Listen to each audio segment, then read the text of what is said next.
The village of Qubina was silent that night, but beneath its quiet surface, something strange was happening. The young maidens whispered among themselves, their faces filled with fear and confusion. One by one, they had felt a presence in the darkness, a touch, a breath, something unseen. No doors had been opened, no footsteps had been heard. Yet each morning, the girls woke with the same feeling.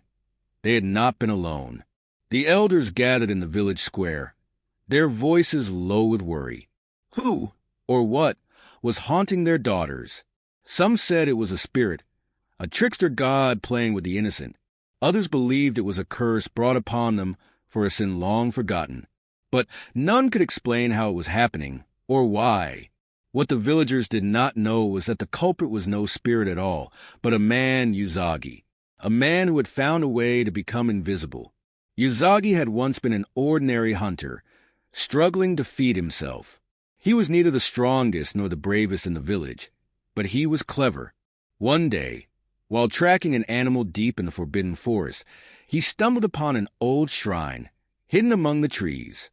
The shrine was covered in carvings, and at its center lay a small clay pot filled with a strange, shimmering liquid. Curious, Uzagi reached out and touched the liquid. The moment his fingers dipped into it, his body began to vanish before his eyes. His heart pounded as he looked down, his hands, his arms, his legs gone. He was invisible. At first he panicked, but then he realized the power he had stumbled upon. With this, he could take anything he wanted. No one would see him. No one could stop him. And so, Uzagi's reign of terror began. He moved through the village unseen, slipping into homes, watching, touching. The thrill of power consumed him. The maidens never knew what had happened until it was too late. He was a shadow, a ghost, a nightmare they could not fight.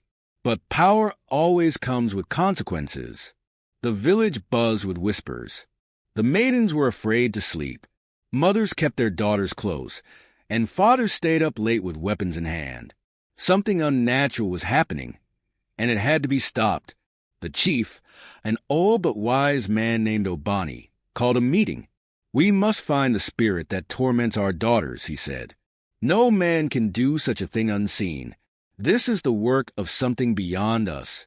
Mama Afaz, the village's oldest and most powerful seer, stepped forward. "There is only one way to catch a spirit," she said. "We must call upon the gods and ask for their guidance." That night, under the full moon, the elders and warriors gathered at the sacred grove. Drums pounded, smoke rose into the sky, and Mama Afaz spoke words that had not been uttered in generations. The ground trembled, the wind howled, and then all fell silent. A single voice echoed through the trees, a whisper carried by the wind. "He is not a spirit. He is one of you." The villagers gasped. If it was a man, then he could be caught. But how do you catch someone you cannot see? The villagers set traps. They sprinkled ash on the ground, hoping to catch his footprints. They hung chimes in doorways, waiting for the sound of his passing. But Uzagi was too clever. He moved carefully, never leaving a trace. Still, the fear in the village grew. The maidens refused to be alone. Some even fled to other villages, hoping to escape the unseen predator. But Uzagi followed them. He had become obsessed with his power, addicted to the feeling of being unstoppable. But he did not know that his downfall had already begun. One night, as he crept into the home of a young maiden named Amma, he knocked over a small bowl of oil. The oil spilled across the floor, and though he could not be seen, his footprints began to form in the slick liquid. Amma, realizing she was not alone, screamed. Her father burst into the room, torch in hand, and saw the moving footprints. "There!" he shouted, throwing the torch forward. Flames erupted, and though Uzagi leaped back, the fire had already given him away. The village was awake in seconds. Men grabbed their weapons. Women called out prayers, and the hunt for the invisible man truly began. The elders devised a trap, one they hoped would force the invisible man to reveal himself. They consulted the oldest among them, a wise woman named Mama Afaz, who had spent her years studying the spirits and their ways. She listened carefully to the cries of the village and then spoke. "This is no spirit," she declared. "This is a man who has stolen power he does not understand. And all power comes with a weakness." The villagers listened intently as Mama Afaz instructed them to prepare a sacred powder, one made from crushed white chalk, enchanted herbs, and the ashes of an ancient baobab tree. She explained that when thrown into the air, the powder would cling to anything it touched, including the unseen. "Scattered across the village," she commanded, "and watch carefully. The invisible man will not be able to hide forever." The village moved quickly. The men spread the sacred powder at every entrance, across the fields, and even inside their homes. Buckets of the mixture were placed in every corner, ready to be thrown at the first sign of movement. The air was thick with tension. No one spoke above a whisper. The night stretched long and heavy. Uzagi, watching unseen, felt a chill of fear creep into his bones. That night, he moved carefully, avoiding the areas covered in powder. He had grown bold, reckless, believing himself untouchable. But now, he had to be smarter. He stayed in the treetops, watching, waiting. The hunger was still there, but so was the danger. He thought he could outlast them, but he underestimated the villagers' determination. As dawn neared, a young boy named Bobo ran out of his home, clutching his stomach. He had eaten too much roasted yam the night before, and now he was sick. Without thinking, he ran past the sacred powder, through the village square, towards the river. Uzagi, desperate to move before the sun rose, followed behind him, and then it happened. Bobo tripped, sending a bucket of the sacred powder flying into the air.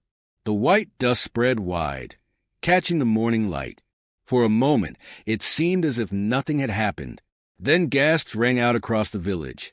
There, in the midst of sacred powder, was a shape, half-formed, shifting, barely visible, but undeniably real. The invisible man had been seen. A cry of rage erupted from the villagers. The men grabbed their spears. The women picked up stones. The elders chanted words of power. Uzagi turned to run, but the powder clung to him, revealing his every movement. He was fast, but the villagers were faster.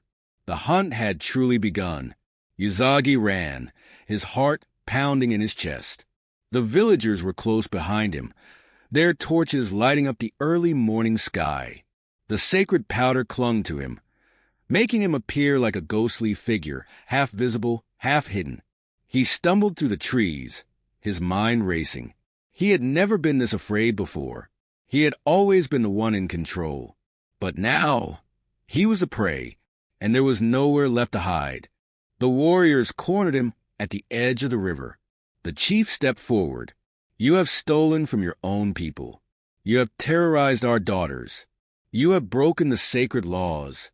Uzagi fell to his knees. "Please, I did not mean to harm them," he lied, desperation in his voice. The elders spoke in unison. "The gods have judged you. The people have spoken. You shall face the wrath of justice. You wish to be unseen," she said. "Now, you will be forgotten." She poured the liquid over his head. Uzagi screamed as his body shimmered once more. But this time, instead of becoming invisible, he began to fade, his form dissolving into the air. His cries echoed, growing softer and softer, until there was nothing left. The village stood in silence. The nightmare was over. The maidens were safe. And Uzagi, the man who sought power beyond his understanding, was gone forever. As the first light of dawn touched Qubina, the people rejoiced. The invisible terror had met his end, and peace had returned at last.